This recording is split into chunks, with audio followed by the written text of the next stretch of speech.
Hola, em dic Jan, soc de l'escola de l'Era de Dalt de Tona. Ara us explicaré el llibre d'en Ricard del Forat Negre. Editorial, Animal Llibres, col·lecció La Formiga.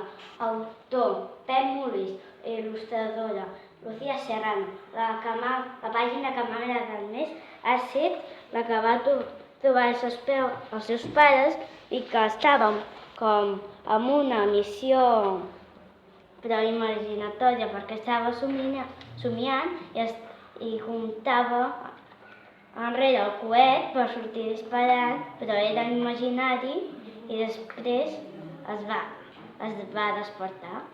Adeu! I també us recomano que llegiu aquell llibre, que us ho recomano. Adeu!